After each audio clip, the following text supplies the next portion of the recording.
देखो, थोड़ा सा रिपीट करते हुए, रिवाइज करते हुए आगे बढ़ते हैं। हमने टॉपिक स्टार्ट किया था राज्यपाल। अनुच्छेद यहां से शुरू हुए थे, कहां से? 152। तो 152 में हमने परिभाषा लिखी थी किसकी? राज्य की।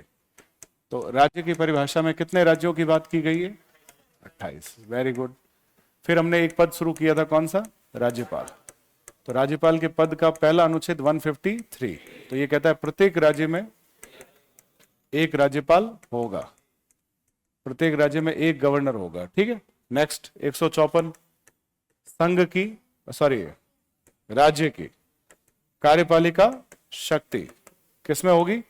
राज्यपाल में होगी। राज्यपाल की राज्य की कार्यपालिका शक्ति किसमें होगी? यानी राज्य स्तर के जितने एग्जीक्यूटिव टास्क है वो राज्यपाल करता है, मतलब चाहे नियुक्तियां करना, ये सब किसके नाम से होते हैं? राज्यपाल।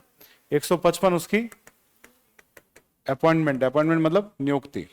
156 कार्यकाल, कार्यकाल पद ग्रहण की तारीख से 5 साल। 157 में उसकी योग्यताएं। अब योग्यताओं का मतलब, अब जैसे उदाहरण के तौर पे आज हमारे पास एक पब्लिकेशन का व्यक्ति आया था, तो उसने कहा सर हमारी किताब बहुत अच्छी, बहुत अच्छा पब्लिकेशन, मैं नाम तो नहीं लूंगा लेकिन आप समझो। वहां प्रॉब्लम क्या थी कि उन्होंने जैसे बच्चों के लिए छोटे एग्जाम्स जो आप लोग देते हो उसके लिए लिखा हुआ है कि हमने राज्यपाल लिखा हुआ है, आप एक बार चेक करो कि हमारे किताब का कंटेंट अच्छा है कि नहीं है। तो उसमें उन्होंने योग्यताओं में और शक्तियों में, शर्तों को, चारों को, दोनों को मिला के लिख दिया। 158 में, 57 में योग्यता, 158 में क्या है? शर्तें। दोनों को मर्ज कर दिया। और योग्यताओं में लिखा हुआ नंबर 1 भारत का नागरिक होना चाहिए, नंबर 2 35 साल की आयु पूरी कर चुका हो, नंबर 3 लाभ के पद पे नहीं होना चाहिए, नंबर 4 एमएलए एमपी नहीं होना चाहिए। तो यहां कंफ्यूजन होता है, क्योंकि एक बार आरपीएससी ने ऐसा सवाल पूछा था, सवाल को मैं थोड़ा सा अंदाजे से आपको समझा दूं। निम्न में से कौन सा राज्यपाल की योग्यताओं से संबंधित नहीं है? निम्न में से कौन सा राज्यपाल की योग्यताओं से संबंधित नहीं है? और ऑप्शन में ए, वो एमएलए एमपी नहीं होना चाहिए। ऑप्शन बी, भारत का नागरिक होना चाहिए।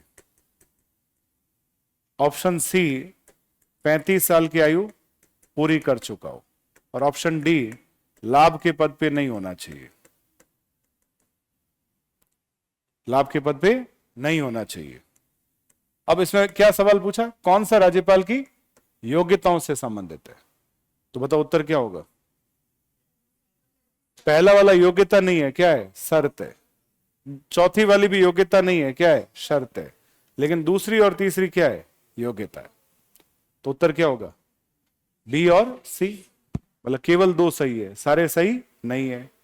तो जनरली बच्चे को ये पता होना चाहिए कि योग्यता क्या होती है और शर्तें क्या होती है। शर्तों में 4 शर्तें लिखाई थी मैंने, और योग्यताओं में 2 योग्यताएं। तो 158 में शर्तें, 159 में हमने क्या लिखी थी? शपथ। और इसके बाद अगला टॉपिक हमने स्टार्ट किया था राज्यपाल की शक्तियां।